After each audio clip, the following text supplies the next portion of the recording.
The price of carbon was researched and written over a 2.5-year period. The objective in writing the book was to distill the findings and conclusions of world expert organizations such as the Intergovernmental Panel on Climate Change on the subjects of climate change and climate policy into an objective narrative for a general audience.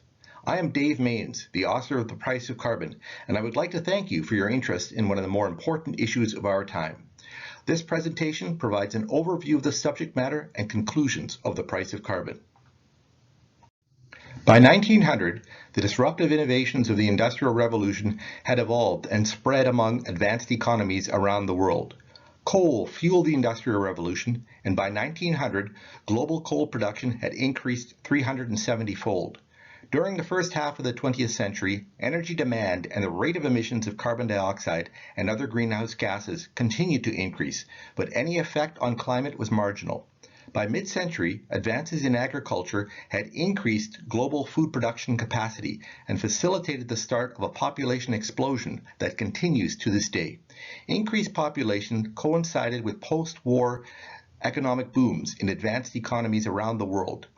Energy demand dramatically increased as a direct result of growing more affluent populations in developed countries. In latter decades, energy-intensive industries were established in China and other emerging economies. With time, oil and natural gas became increasingly prominent, and in recent years, hydro, nuclear power, and renewables had diversified the overall mix of energy sources.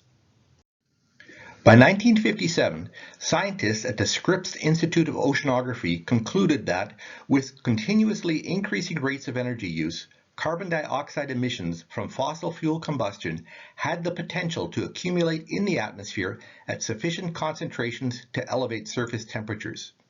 To test this hypothesis, a monitoring station was established well above the tree line on the Hawaiian island of Mauna Loa. This station has been in continuous operation since 1958 and is now one of over 100 stations around the globe monitoring atmospheric greenhouse gas levels. Atmospheric CO2 follows regular annual cycles with a maximum in May and a minimum in October. This is driven by seasonal variations in plant growth in the Northern Hemisphere that affect global carbon fixation rates. Carbon dioxide concentrations have increased steadily over the past 60 years, and on February 14, 2018, were measured at 408 parts per million, which equates to a 46% increase relative to pre-industrial levels. There are no natural sources that could possibly account for such a sustained accumulation of CO2, and the measured quantity of atmospheric carbon dioxide correlates directly to the quantity of emissions from the activities of man that should have accumulated in the atmosphere since the onset of the Industrial Revolution. Since the late 1800s, average surface temperatures have increased by 1 degree Celsius. Measured surface warming directly correlates with a radiative force associated with the difference in the concentration of atmospheric greenhouse gas concentrations. Simply put, since the onset of the Industrial Revolution, the activities of man have led to an accumulation of greenhouse gases in the atmosphere, causing a 1 degree Celsius increase in average surface temperatures. The reports of the Intergovernmental Panel on Climate Change focus on 4 scenarios of future emissions that are termed representative concentration pathways, or RCPs. The RCP 8.5 model assumes a business-as-usual continuation of current practices, whereby emissions remain coupled to population and economic growth. Under this scenario, by the end of the century, atmospheric CO2 concentrations will be over 3-fold greater than pre-industrial levels. In contrast, the RCP 2.6 model is based on successful implementation of aggressive measures to curtail emissions. Under this scenario, emissions peak by 2020 and then decline to net zero accumulation during the second half of the century, with end-of-century atmospheric CO2 concentrations held to less than 450 ppm. Intermediate models arrive at peak emissions in 2040 and 2080. Estimates for end-of-century average surface temperatures are then calculated based on the future concentration of greenhouse gases. Relative to pre-industrial time, under the business-as-usual scenario, average surface temperatures are projected to increase by 5 degrees Celsius. If, however, CO2 concentrations are maintained below 450 ppm, average surface temperature elevations are likely to be held to less than 2 degrees Celsius. Intermediary scenarios would see 3 to 4 degrees of surface warming. The IPCC divides the world into geographical areas for assessment of risks and vulnerability to climate change. Africa, Asia, and small islands are the most at-risk regions on Earth, with a greater vulnerability to climate change damage and less capacity for adaptation when compared to North and South America, Europe, and Australia plus New Zealand. A future of unmitigated climate change will have devastating impacts on African nations. Under the business-as-usual scenario of continued excess rates of emissions, inland hotspots of extreme surface warming will be common to all continents, and in Africa, these hotspots would be 6 degrees or higher above current temperatures. These conditions will result in a high frequency and severity of extreme weather events. Crop failures and failures of food and water supply could result in famine and disease outbreaks. Secondary outcomes include political instability, climate migration, impoverishment, and human conflict. In comparison, a scenario of aggressive abatement of future emissions will limit surface warming to 2 degrees and will allow for adoption of modern agricultural practices, and there would be adequate capacity to adapt to modest changes in weather patterns. Under these conditions, economic growth and poverty alleviation would be uncoupled from greenhouse gas emissions. 90% of the additional energy retained by the planet with the accumulation of greenhouse gases in the atmosphere will be taken up by the oceans. Thermal expansion of the oceans plus discharge of glacial meltwaters will lead to rising sea levels in direct correlation with the magnitude of future surface warming. The Maldives is an island nation with a population of 400,000 located in the Indian Ocean. The Maldives are the lowest nation on Earth, with 80% of the land area located less than 1 meter above sea level. Sea level rise, based on a future scenario of extreme climate change, will likely lead to abandonment of the islands before the end of the century. Asia accounts for 90% of the global population exposed to tropical cyclones. Of the 130 port cities defined as at risk of storm surge flooding, 10 cities account for half of the total population, and all but Miami and New York are located in Asia. Under a business-as-usual scenario, climate change-dependent sea level rise will increase the potency of storm surges, such that what was a 1 in 100-year storm will have the damage potential of a future 1 in 10-year storm. Sir Nicholas Stern is the former chief economist of the World Bank and is currently the chair of the Grantham Institute of Climate Change in the London School of Economics. Nicholas Stern is among the world experts on climate finances. The first 3 conclusions from the nearly 700-page Stern report on the cost of climate change read as follows. Climate change will affect the basic elements of life for people around the world: access to water, food production, and the environment. All countries will be affected. The most vulnerable, the poorest countries, will suffer earliest and most. The overall cost of climate change will be the equivalent of losing 5% of global GDP per year. If a wider range of risks and impact are taken into account, estimates of damage could rise to 20% of GDP or more. By the late 1980s, the emerging body of scientific evidence of anthropogenic or man-made climate change led the World Meteorological Organization and the United Nations to form the Intergovernmental Panel on Climate Change. On 5-year intervals, the IPCC publishes comprehensive, in-depth reports on the science of climate change and on the pathways for adaptations and mitigations to minimize or avoid future damage. The 5th assessment report came out in 2014 with over 10,000 scientists, economists, and other experts contributing to the 5,000-page package. The IPCC is the global authority on climate change, and in 2007 was awarded the Nobel Peace Prize for efforts to build up and disseminate greater knowledge about man-made climate change and to lay the foundations for measures that are needed to counteract such change. One of the core objectives of the IPCC is to provide policymakers with the required synthesis of factual information and conclusion on which to base decisions for the design of effective climate action plans.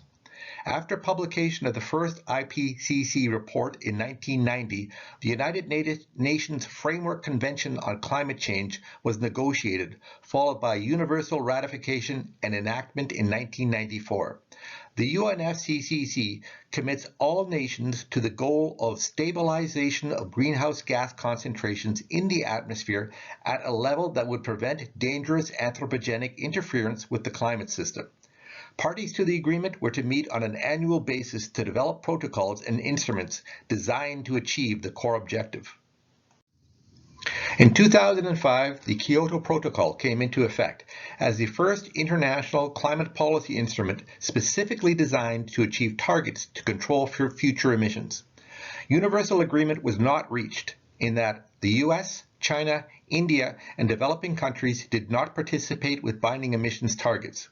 Canada ratified the accord, but in late 2011, when it became evident that Canada would not meet its Kyoto targets, Canada became the only country to withdraw from the agreement.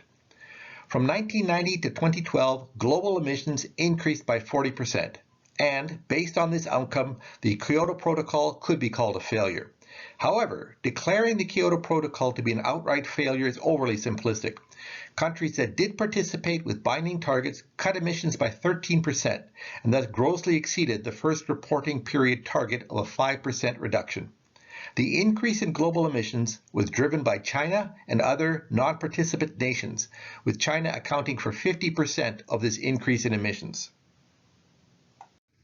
As of 2012, 22% of global emissions came from China, with the US contributing another 12%. The countries of the European Union, plus the other 8 top emitters, contribute 67% of global emissions, with Canada accounting for 1.7% of the total. One could argue that whatever Canada does or does not accomplish to cut emissions will be of no consequence to the global total. However, 33% of global emissions come from Canada, plus countries with comparable or lower total emissions. The responsibility is global, and the magnitude of absolute emissions from a given country or subnational region does not absolve regional responsibility to contribute to the global effort to combat climate change. The growing concerns over continually escalating rates of emissions and the past failures to achieve universal agreement called for a new approach to developing an international climate accord.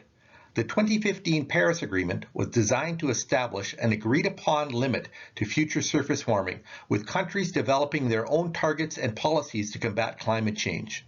Prior to the critical 21st meeting of the Congress of Parties to the UNFCCC, each country was asked to submit a nationally determined contribution with specific targets to control future emissions. The aggregate effort would be tallied to project global emissions in relation to the overarching objective to limit future surface warming.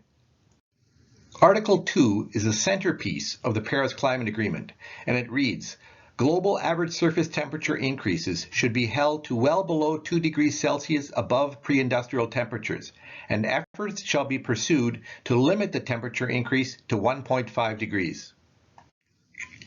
Nationally determined contributions, as submitted by individual countries, generally reference a baseline rate of emissions and then set future targets to control emissions relative to this baseline. Canada's NDC, as submitted under the Harper government, pledges a 30% cut in emissions by the year 2030 relative to emissions on record for 2005. Many developing countries submitted a combination of an unconditional NDC and more ambitious targets to control emissions that were conditional to international cooperation, technology transfer, and access to international climate funds.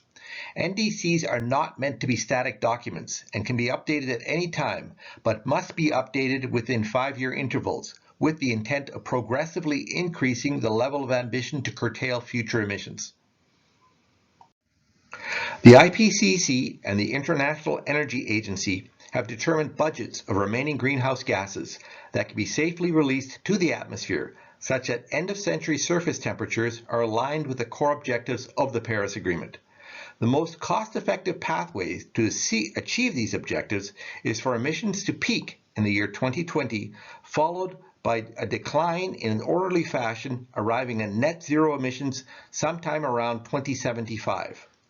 The budget of emissions under the 1.5 degrees Celsius pathway is considerably less, such that deeper cuts are required by 2030 and 2050, and arriving at net zero emissions occurs 15 years ahead of the 2 degrees Celsius pathway. The current set of NDCs are not aligned with these models, and peak emissions are projected to extend past the year 2030. If emissions were to follow projections based on current policies, the global budget would be seriously overspent, and surface temperatures would increase by 3 to 4 degrees. Under this scenario, inaction on our part will impose the substantial costs and hardships of serious climate change damage on future generations. About 25% of global emissions come from the production of electricity, plus a small amount of heat productions.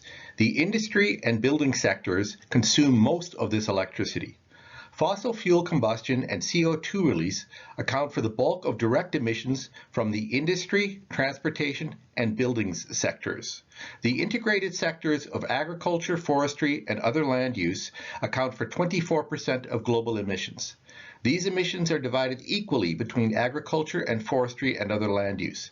The major emissions from agriculture are methane from ruminant animals, nitrous oxide from fertilizer application, and CO2 release from agricultural practices. Net CO2 release from forest degradation, deforestation, and peatland degradation are the major sources of emissions from the forestry subsector.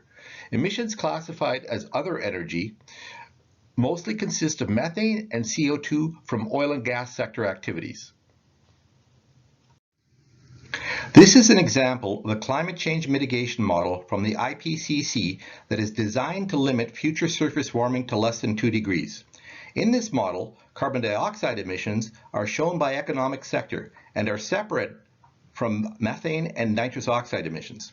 CO2 emissions are driven down across economic sectors by a combination of improved energy efficiencies, fuel switching to zero and very low emission alternatives, and deployment of carbon capture and storage technology. After all practical abatements are in place, residual emissions of methane and nitrous oxide from the global agriculture sector are unavoidable. Atmospheric withdrawal of CO2 will be required to offset these residual emissions. All models of climate change mitigation require that the world's forest transition from a source of emissions to carbon dioxide withdrawal through massive programs of afforestation, reforestation, and forest and peatland preservation. However, there are serious questions as to the land availability for forest biomass to offset residual emissions. Most models assume deployment of carbon capture and storage to the production of electricity from biomass. In this particular model, a global fleet of bioenergy plants with carbon capture and storage, along with forest biomass, provides the required capacity to withdraw carbon dioxide and thus offset residual emissions in the second half of the century. Bioenergy production with carbon capture and storage is technically feasible. Sustainably grown forests, or more likely, farmed energy crops, would withdraw atmospheric CO2 during the growth stage of the plant. The biomass would be sustainably harvested and combusted to produce electricity with on-site carbon capture. These plants will use carbon capture technology similar to that is in place at the Unit 3 facility of the Boundary Dam Power Plant in Saskatchewan. The captured CO2 would then be transported to injection sites for permanent isolation from the biosphere in deep saline aquifers. The global potential for geological storage of captured CO2 is immense, and suitable formations are well distributed, such that storage capacity should not be an issue. These power plants, however, will be costly to build and operate, and will require potent carbon pricing mechanisms and effective programs of land management. The utility would be paid for the production of electricity and per unit of CO2 withdrawn from the atmosphere and isolated from the biosphere. The International Energy Agency has developed models for emissions from the global electricity supply sector based on a new policy scenario that follows targets contained in the current set of low-ambition NDCs as submitted under the Paris Agreement, and an alternate scenario whereby atmospheric CO2 is held below 450 ppm as required to limit future surface warming to less than 2 degrees. By the year 2040, emissions under the new policy scenario are similar to current rates. Under the 450 scenario, deep decarbonization of the electricity supply sector must be in place. This would follow improved energy efficiencies leading to decreased demand, plus increased grid penetration from hydro, renewables, and nuclear power. In this model, the IEA anticipates that carbon capture and storage would be an important contributor to deep decarbonization of global electricity supply by 2040. Meaningful climate action plans begin with clearly defined specific targets to control future emissions. Policies are then developed to achieve these targets. Policies can consist of specific legislation to improve energy efficiency or to limit emissions from a defined source. Examples include energy efficiency standards applied to electronics and vehicles, mandated increased grid penetration by renewables, and incentives for building retrofits or switching to zero-emission vehicles. Carbon pricing mechanisms are key components of well-designed climate action plans. By applying a price to carbon, practices will naturally evolve toward lower cost, lower emissions options. As such, overall economy-wide emissions reductions will follow market-driven least cost pathways. With emissions trading schemes or cap-and-trade systems, a cap is placed on total emissions from an economic sector. Permits that total up to the cap are issued or sold at auction to emitters falling under the system. Permits are then bought and sold on the open market. At the end of the reporting period, emissions from a given entity must be less than permits in hand or the company will be fined. A carbon tax applies specifically to the emissions potential of a given product and are usually applied to fossil fuels. Carbon taxes can be revenue neutral, with funds distributed from the government back to industry and the general public. Globally, emissions trading schemes predominate over carbon taxes. The well-established EU ETS covers 45% of emissions and is the core component of climate action plans designed to achieve decarbonization of European economies by mid-century. In California, a broad-spectrum ETS covering 85% of state emissions has been in place since 2008. Annual cap reductions of the system are designed to achieve a 40% cut in emissions by 2030, extending to an 80% cut by 2050. This rate of curtailment follows IPCC recommendations for advanced economies as contribution to the global effort to limit future surface warming to less than 2 degrees. 2 months ago, China launched an ETS as part of an emerging substantial climate action plan from the world's largest emitter of greenhouse gases. This system covers 33% of national emissions and is by far the largest cap-and-trade system in the world. Ontario and Quebec have implemented cap-and-trade systems that are similar to the California ETS. As of January 2018, the Ontario ETS linked to the California-Quebec system to facilitate the exchange of permits between companies operating within these jurisdictions. The climate action plans of Ontario and Quebec are designed to achieve deep decarbonization with at least an 80% cut in emissions by mid-century. As of now, carbon pricing mechanisms cover 26% of global emissions. The costs of climate action plans vary with the specifics of policies implemented. Plans that exclude carbon pricing mechanisms are less effective in achieving economy-wide curtailments and come at a higher cost per unit of emissions avoidance.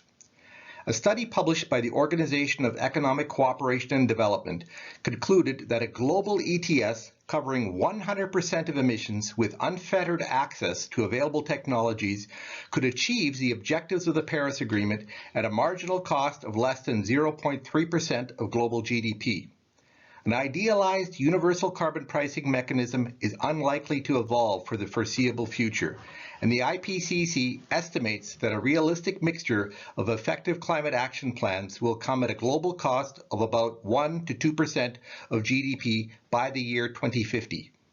A recent study by the Government of Canada estimates that under a business-as-usual scenario, GDP growth will increase by 11.5% between 2014 and 2030. Achieving the objectives of Canada's NDC will reduce year 2030 GDP by between 1 to 3%, dependent upon the uniformity of carbon pricing mechanisms and the details of cash flows and provincial climate action plans that are applied across the country. In Chapter 6 of The Price of Carbon, the climate action plans of the major emitting countries are reviewed. I'll read a brief excerpt from the section of the book that reviews Canada's climate action plan. Canada is a net exporter of fossil fuels with extensive coal, oil, and natural gas deposits that are concentrated in the western provinces of Saskatchewan and Alberta. In 2014, oil and gas sector activity accounted for 26% of total national emissions. Greenhouse gas emissions from the fossil fuel-rich provinces have steadily increased since 1990, while emissions from the remaining regions of the countries have declined slightly. By 2014, only 15% of Canada's population lived in Saskatchewan and Alberta. However, this region of the country accounted for 48% of total emissions. On a per capita basis, during 2014, 67 tons of carbon dioxide equivalents were released per person residing in Saskatchewan and Alberta. This rate of emissions was over five-fold greater than per capita emissions from the remaining regions of the country. Oil and gas sector activities in Saskatchewan and Alberta are major contributors to Canada's excess rate of greenhouse gas emissions. Given the magnitude of emissions from the oil and gas sector in Canada, opposition to effective measures to limit these emissions is an opposition to reducing total national greenhouse gas emissions and, through inaction, a form of climate change denial. Recently, Canada has begun to deviate from the political inaction and indifference that has characterized climate change policy development since 2002. In November of 2015, the Alberta government announced the Climate Leadership Plan. Alberta has introduced a carbon tax and placed an emissions cap on oil sands operations. In addition, Alberta's plan matches the federal directives to reduce methane emissions from the oil and gas sector by 45% and to phase out coal-fired power plants by 2030. With rollout of the Ontario ETS and startup of the Alberta carbon tax, 86% of the population in Canada will live in jurisdictions with some form of carbon pricing in force. On October 3, 2016, the Government of Canada announced that, beginning in 2018, all provinces must have a carbon pricing mechanism. Based on recent activities at the federal and provincial level, Canada has embarked on an aggressive set of climate action plans. In the short term, Alberta's carbon tax, cap on oil sands emissions, and the initiative to limit methane release will be important measures to control emissions from oil and gas activities. Moving forward to mid-centuries, as economies progressively decarbonize, domestic and export markets for oil and gas will diminish and eventually vanish. Declining demand will be the long-term driver of deep emissions cuts from Canada's fossil fuel sector. This graph shows International Energy Agency projections for future oil demand based on current policies and on the 450 scenario to limit future surface warming to less than 2 degrees Celsius. Under current policies, oil demand will continue to rise, but at a slower rate than was the case prior to the submission of NDCs under the Paris Agreement. Based on current policies, the IEA estimates a global cost to the oil sector of $11 trillion to develop the supply sufficient to meet future demand. If, however, global policies were aligned with the 450 scenario, demand for oil would drop by 25% by the year 2030, and the cost of developing this supply would drop to about $6.8 trillion. Under a disjointed pathway, whereby demand continues to grow to the year 2030, followed by the introduction of drastic measures to curtail emissions, the oil and gas sector would be unable to effectively plan for changes in demand and would incur massive losses through stranded assets and wildly fluctuating prices. Some may consider this list of large corporations as intransient promoters of the status quo for a business-as-usual continuation of traditional energy use. These are the founding corporate members of the Climate Leadership Council. The CLC is a policy institute that is actively lobbying Congress in the U.S. to pass legislation for immediate implementation of a $40 per ton carbon fee that would be applied to fossil fuels. What industry wants, and indeed requires, for long-term business planning is clarity of purpose as to the future direction of climate policies. Man-made climate change is real, as is the future damage potential of unchecked emissions. The intergenerational responsibility requires us to act decisively on this issue and should not be ignored. The conversation on climate policy must advance beyond left-right political ideologies, and political leaders must have the vision to plan beyond the constraints of short-term electoral cycles. Discussions should and must focus on the reality of climate change and how to progressively decarbonize economic sectors as cost-effectively as possible. Thank you for your attention, and for more information, I would encourage you to visit www.thepriceofcarbon.com.